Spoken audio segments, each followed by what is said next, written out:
আজকে বানাচ্ছি আলুর পরোটা। তো দেখতেই পাচ্ছেন কীভাবে বালিশের মতো ফুলে উঠছে। দেখে কিন্তু বোঝা যাচ্ছে না এগুলো পরোটা নাকি বালিশ। সে যাই হোক, মোটামুটি আজকের রেসিপিটি দেখবেন, আশা করি আপনাদের অনেক কাজে আসবে। তো অনেকেই বলে আমাকে যে পুরটা ভরার সময় বা বেলে নেওয়ার সময় কিন্তু ফেটে যায় বা ছিঁড়ে যায়। তো আজকে যেভাবে আমি দেখিয়েছি বা বানিয়েছি, এইভাবে বানালে কিন্তু একটা পরোটাও ছিঁড়ে যাবে না। প্রতিটা পরোটা কিন্তু এইভাবে বালিশের মতো ফুলে উঠবে আর খেতে লাগবে দুর্দান্ত। তো রেসিপিটি প্রথম থেকে শেষ পর্যন্ত অবশ্যই দেখবেন। ভালো লাগলে সেটা কমেন্ট করে জানাবেন, সাথে সাথে ভিডিওতে একটা লাইক দিয়ে চ্যানেলটিকে সাবস্ক্রাইব করে নেবেন। তাহলে চলুন আজকের রেসিপিটি দেখে নেওয়া যাক। তো এখানে আমি কি করেছি, ওই আটা নিয়েছি, আপনারা চাইলে ময়দাটাকেও নিতে পারেন। তো মোটামুটি যতটা লাগবে ততটাই নিয়েছি আমি, নিয়ে পরিমাণটা বুঝে শুনে আমি দিয়েছি লবণ। তারপর দিয়ে দেবো আমি ওই তেল, সাদা তেল দিয়েছি, ওই 2 চামচের মতোই দিয়েছি, বেশি কিন্তু লাগে না, অল্প করে দিলেই হবে। তো এটা দিয়ে ভালো করে আমি মিশিয়ে নেব। তো একটু সময় নিয়ে মিশিয়ে নিলে কিন্তু রেসিপিটি হওয়ার পর ভীষণই ক্রিস্পি মনে হবে, নাহলে কিন্তু নেতিয়ে পড়ে। এমনিতেই দেখবেন যখন এই পরোটাগুলো বানানো হয় একটু সময় ধরে রেখে দিলে কিন্তু নেতিয়ে পড়ে। আর এই তেলটাকে দিলে না বেশ মুচমুচে হয়ে ভাজাটা হয়, খেতেও ভালো লাগে, তো যে কারণে দেওয়া। দিয়ে ভালো করে মিশিয়ে নিয়েছি, তারপর এতে আমি জল দিয়েছি। তো যতটা জল লাগবে জলটাকে দিয়ে মোটামুটি একটা ডো তৈরি করে নিতে হবে। তো দেখতেই পাচ্ছেন কীভাবে আমি ডোটিকে তৈরি করে নিচ্ছি। আমি খুব বেশি টাইট করে আজকে মাখাবো না, তো মিডিয়াম সফট যেটা বলি ঠিক সেভাবে কিন্তু আমি ডোটাকে তৈরি করে নিচ্ছি। তারপর দেখাচ্ছি কি করতে হবে। তো দেখতেই পাচ্ছেন কীভাবে আমি ডোটাকে তৈরি করে নিচ্ছি।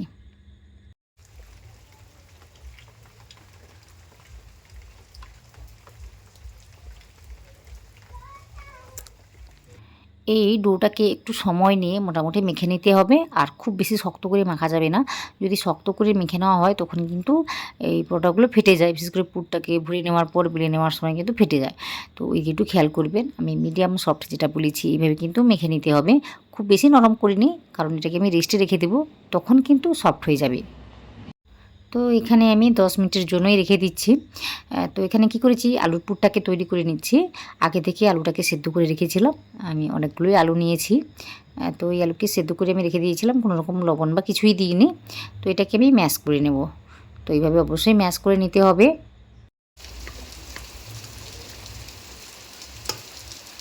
মোটামুটি একটু মসৃণ করে মেখে নেওয়ার চেষ্টা করব, কারণ বেশি বড় বড় এই খণ্ডগুলো থেকে গেলে কিন্তু তখন ওই পরোটাগুলো ছিঁড়ে যায়। তো মোটামুটি একটু মসৃণ করে কাজটি করে নিচ্ছি। হাত দিয়ে মাখিয়ে নিলেও হতো, তো এইভাবে আমি কাজটি করেছি। তো যেভাবে পারবেন সেভাবে কাজটি করে নেবেন। ওই যে বললাম খুব বেশি বড় বড় টুকরো যেন না থাকে, সেদিকে একটু খেয়াল করতে হবে। তো মেখে নিয়েছি, মেখে নেওয়ার পর এতে কিছু মশলা আমি অ্যাড করব, যে কারণে এই আলুর পুরটা খেতে কিন্তু দুর্দান্ত লাগে। তো যে জন্য আমি কী করেছি, অনেকগুলো পেঁয়াজ দিয়েছি, একদম ছোটো করে আমি কেটে নিয়েছি, দেখতেই পাচ্ছেন। এর থেকেও ছোটো করে কাটলে কিন্তু কোনো রকমভাবে ফেটে যাওয়ার ভয়টা থাকে না। সে যাই হোক, আমি এইভাবে কেটেছি। তারপর দিয়েছি কাঁচা লঙ্কা কুচি। আমি আজকে অনেকটাই লঙ্কা দিয়েছি। তো মোটামুটি বুঝে শুনে ঝালটাকে দিবেন যতটা পছন্দ করবেন। দিয়ে তারপর দিয়েছি আমি ওই ধনে গুঁড়ো, জিরে গুঁড়ো, একটু আমচুর পাউডার অল্প করে দিয়েছি। থাকলে অবশ্যই দেবেন, না থাকলে একটু লেবুর রসও দিতে পারেন অল্প করে। তারপর সব কিছুকে দিয়ে আমি ভালোভাবে মিশিয়ে নেব। তো আমি কী করেছি, একটু ওই শুকনো লঙ্কার গুঁড়োও দিয়েছি, এটা দিলেও খেতে ভালো লাগে। আমি অল্প করে দিয়েছি, কারণ আমি কাঁচা লঙ্কার পরিমাণটা একটু বেশি করেই দিয়েছি। তো যে কারণে আমি এই ঝালটাকে অল্প করেই দিয়েছি। তো সব শেষে আমি দিয়েছি লবণ। তো দিয়ে না ভালো করে মিশিয়ে নিচ্ছি। তো একটু সময় নিয়ে মিশিয়ে নিতে হবে। তো এখানে দেখতেই পাচ্ছেন আলুর পুরের মধ্যে কিন্তু সেভাবে বড় বড় কোনো খণ্ড নেই। তো যদি বড় বড় খণ্ড থেকে থাকে অবশ্যই ভেঙে নিতে হবে, নাহলে কিন্তু পরোটাগুলো বেলে নেওয়ার সময় ফেটে যায়, তো ছিঁড়ে যায়। তো সেদিকে একটু খেয়াল করবেন, একদম মসৃণ করে কাজটি করে নেওয়ার চেষ্টা করবেন।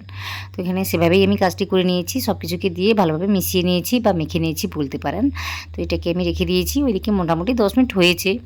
তো এরই মধ্যে কিন্তু ভীষণই সফট হয়ে গিয়েছে ডোটা, দেখতেই পাচ্ছেন। তো এইভাবে যেন সফট হয়ে যায়, খুব বেশি শক্ত শক্ত হলে কিন্তু পরোটাগুলো ফেটে যায়। আর এইভাবে সফট করে মাখালে কিন্তু আর পরোটাগুলো ফেটে যায় না, বা ওই ভয়টা একদমই থাকে না। তো দেখতেই পাচ্ছেন একটু সময় নিয়ে ভালো করে একদম স্মুথ করে মেখে নিচ্ছি। তো একটু সময় ধরে রেখে দিলে কিন্তু এমনিতেই সেট হয়ে যায় আর একটু সফট হয়ে যায়। তো অবশ্যই মেখে নিতে হয়। তারপর এখান থেকে একটা আমি লেচি নিচ্ছি। তো ছোট বড় যেভাবে বানাতে চাইবেন সেভাবে লেচিটিকে কেটে নিতে হবে। তো আজকে আমি একটু বড় করে কাজটি করেছি। তো এইভাবে তৈরি করে নিয়েছি, বলতে লেচিটাকে তৈরি করে নিয়েছি। তৈরি করে নেওয়ার পর আমি শুকনো আটা দিয়ে এভাবে কাজটি করে নিচ্ছি বেলে নেওয়ার জন্য। তো অবশ্যই এইভাবে কাজটি করে নিতে হবে, এতে করে কিন্তু সহজেই বেলে নেওয়া যায়। যেহেতু আমি নরম করে এই ডোটিকে তৈরি করেছি, তো অবশ্যই শুকনো ময়দা বা আটার প্রয়োজন হবেই। তো এটাকে দিয়ে আমি এইভাবে বেলে নিচ্ছি, দেখতেই পাচ্ছেন। তো তো যেহেতু একটু বড় করে আমি কাজটি করেছি, এই পরোটাগুলো একটু বড় করে তৈরি হবে, আর খুব বেশি পাতলা করেও আমি বেলবো না। তো দেখতেই পাচ্ছেন কথা বলতে বলতে আমি একটাকে বেলে নিয়েছি। আর এইভাবে মোটামুটি খুব বেশি পাতলা বা খুব বেশি পুরু রেখে আমি কাজটি করিনি, দেখতেই পাচ্ছেন। তো এইভাবে অবশ্যই বেলে নিতে হবে। তারপর দেখতেই পাচ্ছেন এখান থেকে আমি পুরটাকে নিচ্ছি। তো একটু বেশি করে পুরটাকে দিতে হয়, তাহলে কিন্তু খেতে ভালো লাগবে, নাহলে কিন্তু অতটাও ভালো লাগবে না। তো একটু বেশি করে আমি দিয়েছি, 2 চামচের মতো দিয়ে না। তো যেভাবে বানাতে চাইছি আমি সেভাবেই শেপটাকে দিচ্ছি। তো আজ আমি কি বলবো, একদম চারকোনা টাইপের যে পরোটাগুলো হয় ঠিক সেভাবেই আমি পরোটাগুলো বানাবো। আর খুব সহজেই কিন্তু হয়ে যায়, কোনো রকমভাবে ফেটেও যাবে না, ছেড়েও যাবে না, আপনারা দেখতে পাবেন। তো আমি একটা অবশ্যই ভালোভাবে দেখিয়ে দিচ্ছি, তো দেখতে পাবেন কীভাবে আমি কাজটি করেছি। তো এইভাবে আলুটাকে রেখেছি, রেখে দেওয়ার পর আমি এইভাবে ভাঁজগুলো দিচ্ছি। তো কিভাবে দিচ্ছি একবার দেখে নিলেই বুঝতে পারবেন, সেভাবে কঠিন কিছু না। তো হাত দিয়ে একটু সেট করে নিচ্ছি। তারপর এইদিকে আমি হালকা করে জলটাকে লাগিয়ে দিচ্ছি। তো খুব বেশি জল দেওয়া যাবে না, একদম হাতটাকে ভিজিয়ে তারপর জলটাকে আমি লাগাচ্ছি, দেখতেই পাচ্ছেন। খুব বেশি জল দিয়ে দিলে কিন্তু নরম হয়ে যায়, ছিঁড়ে যায়। তো এখানে জলটাকে দিতেও পারেন আবার নাও দিতে পারেন, আমি অল্প করে দিয়েছি সহজে আটকে যাবে বলে, তো যে কারণে দেওয়া। দিয়ে এইভাবে একটু চেপে চেপে কাজটি করে নিচ্ছি। তো মোটামুটি শুকনো আটা বা ময়দা দিয়ে এইভাবে বেলে নিতে হবে। তো প্রথমে হাত দিয়ে এইভাবে আমি কাজটি করে নিচ্ছি, এতে করে কিন্তু ফেটে যাবে না বা ছেড়ে যাবে না। বারবার আমি একই কথাই বলছি, তো যেভাবে দেখাচ্ছি ওইভাবে কিন্তু কাজটি করে নিতে হবে। তো অবশ্যই প্রথমে হাত দিয়ে এইভাবে একটু চওড়া করে নিচ্ছি বা বেলে নেওয়ার মতো কাজটি আমি করে নিয়েছি। তারপর হালকা হাতে এইভাবে বেলে নিতে হবে। তো কীভাবে আমি বেলে নিচ্ছি আশা করি দেখে বুঝতে পেরেছেন, একদম হালকা হাতেই বেলে নিতে হবে। আর আমি পরোটাটা বারবার উঠাচ্ছি না, দেখতেই পাচ্ছেন আমি বেলনি যে কাঠটা রয়েছে ওটা আমি ঘোরাচ্ছি আর বেলে নিচ্ছি। তো অবশ্যই এইভাবে কাজটি করে নিতে হবে। তো হালকা হাতে বেলে নিলে কিন্তু একদমই ছেড়ে যাবে না। আর যেহেতু ডোটা আমি নরম করে মাখিয়েছি, আলুর পুরটাও একদম নরম, তো যে কারণে ছেড়ে যাওয়ার কিন্তু ভয়টা একদমই থাকে না। তো আমি এইভাবে মোটামুটি বানিয়ে নিচ্ছি, আর খুব সহজে কিন্তু এটা তৈরি করে নিয়েছি, কোনো রকমভাবে ফেটেও যায়নি আর ছেড়েও যায়নি। আপনাদের আমি দেখাচ্ছি কীভাবে তৈরি হয়েছে, কোথাও কিন্তু ছেড়ে যায়নি। তো দেখতেই পাচ্ছেন এভাবে কিন্তু সহজেই হয়ে যায়। আর যদিও কোথাও ছেড়ে যায় তখন কি করবেন, ওইখানে একটু শুকনো আটা বা ময়দা লাগিয়ে দেবেন, তাহলে কিন্তু সহজে ওই আলুর সঙ্গে আটকে যায়। তো কোনো রকমভাবে আর সেভাবে অসুবিধা কিছু হয় না। তো আশা করি সব কিছু বুঝতে পেরেছেন। তো এখানে কি করেছি, তাওয়াটাকে গরম করে নিয়েছি, খুব ভালো করে কিন্তু গরম করে নেওয়ার পর তারপর এই যে ফ্লেমটাকে একটু কমিয়ে দেবেন, কমিয়ে কাজটি করবেন, তাহলে কিন্তু সেভাবে আর সমস্যাগুলো হয় না। তারপর এটাকে আমি দিয়েছি, দেওয়ার পর না উল্টে পাল্টে একটু সেঁকে নেব, একদম ভালো করেই সেঁকে নেব। তো একটু সময় নিয়ে সেঁকলে কিন্তু খুব ক্রিস্পিভাবে এই রেসিপিগুলো তৈরি হয়, নাহলে কিন্তু নেতিয়ে পড়ে তাড়াতাড়ি। তো মোটামুটি প্রথমে আমি বেশ কয়েকবার উল্টে পাল্টে সেঁকে নিচ্ছি। তারপর এখানে আমি তেল বা ঘি দিয়ে কাজটি করে নেব, তো আপনারা দেখতে পাবেন। আর এরই মধ্যে কিন্তু এই পরোটাগুলো ফুলতে শুরু করেছে। তো এমনিতেই কিন্তু ফুলে ওঠে, তাও আমি ঘি বা তেল দিয়ে কাজটি করে নেব, এতে করে কিন্তু আরও সুন্দর করে বা টেস্টিভাবে জিনিসটা তৈরি হয় আর সুন্দরভাবে ফুলে উঠে, আপনারা দেখতে পাবেন। তো এখানে আমি অল্প করে তেল দিয়েছি, আপনারা চাইলে ঘিও দিতে পারেন। আমি এর পরেরগুলো ঘি দিয়ে ভেজেছি। তো সব কিছু আমি দেখিয়ে দেবো আপনাদের। তো যেটা মনে করবেন বা যেটা ভালো লাগবে সেটা দিয়েই কাজটি করে নেবেন। একদম গ্যাসের ফ্লেমটা এই মুহূর্তে আমি লো করে রেখেছি, কোনো রকমভাবে যেন না পুড়ে যায় বা কালো হয়ে যায়, সেদিকে একটু লক্ষ্য রাখবেন। তো দেখতেই পাচ্ছেন তেলটাকে দেওয়ার সাথে সাথে কিন্তু সুন্দরভাবে ফুলে উঠেছে। তো এইভাবে প্রতিটা পরোটাই কিন্তু বালিশের মতো ফুলে উঠবে। তো দেখতেই পাচ্ছেন। তো এইভাবে আমি উল্টে পাল্টে বেশ কিছুটা সময় নিয়ে কিন্তু ভেজেছি, যে কারণে এই পরোটাগুলো খেতে কিন্তু দুর্দান্ত লাগবে। অল্প সময়ের মধ্যে ভাজাটা হয়ে যায়, তাও কিন্তু একটু সময় নিয়ে ভাজবেন, এতে করে টেস্ট কিন্তু অনেকটাই বেড়ে যায়। তো খুব বেশি পুড়িয়ে ফেললে চলবে না, মোটামুটি এইভাবে একটু সময় নিয়ে ভাজবেন, তাহলে খেতে ভালো লাগবে।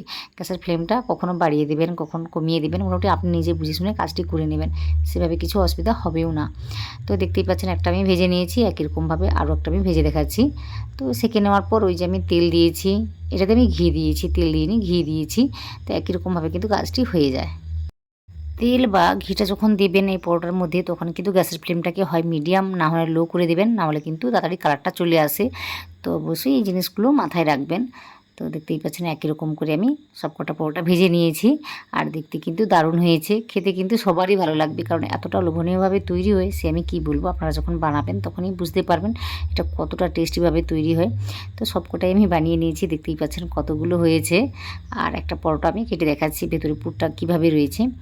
তো এইভাবে অবশ্যই বানাবেন, আর কেমন হলো সেটা অবশ্যই আমাকে জানাবেন, কারণ আমি জানি এই রেসিপিটি কতটা টেস্টি লাগে। তো সবারই কিন্তু ভালো লাগবে, এটা বানিয়ে বাচ্চাদের টিফিন থেকে শুরু করে নিজেরাও কিন্তু খেতে পারেন, আর খেতে কিন্তু ভীষণই টেস্টি লাগে। তো অবশ্যই বানাবেন। তো এখানে দেখতেই পাচ্ছেন কীভাবে পুরটা ছড়িয়ে আছে। দেখুন আমি প্রতিটা পার্ট খুলে খুলে দেখাবো আপনাদের, তো আপনারা দেখবেন। তো প্রতিটা জায়গায় কিন্তু আলুর পুরটা রয়েছে, যে কারণে খেতে কিন্তু দুর্দান্ত লাগে। তো একবার হলেও বানাবেন, বানিয়ে আমাকে জানাবেন আজকের রেসিপিটি কেমন হলো, তো অবশ্যই জানাবেন। আর সাথে সাথে ভিডিওতে একটা লাইক দিয়ে চ্যানেলটিকে সাবস্ক্রাইব তো অবশ্যই করবেন। এইগুলো আর বলার কথা নয়, বারবার আমি একই কথাই বলি, তো যে কারণে আর বলছি না। তো আমি জানি আপনাদের যদি ভালো লাগে অবশ্যই আমাকে সাপোর্ট করবেন। তো আর কোনো রকম একটা রেসিপি যদি আপনারা দেখতে চান সেটাও কিন্তু কমেন্ট করে জানাতে পারেন। তো আপনাদের কমেন্টের আশায় থাকলাম, তো অবশ্যই একটা কমেন্ট করবেন। আজকের জন্য এইটুকু, দেখা হচ্ছে অন্য কোনো পর্ব নিয়ে।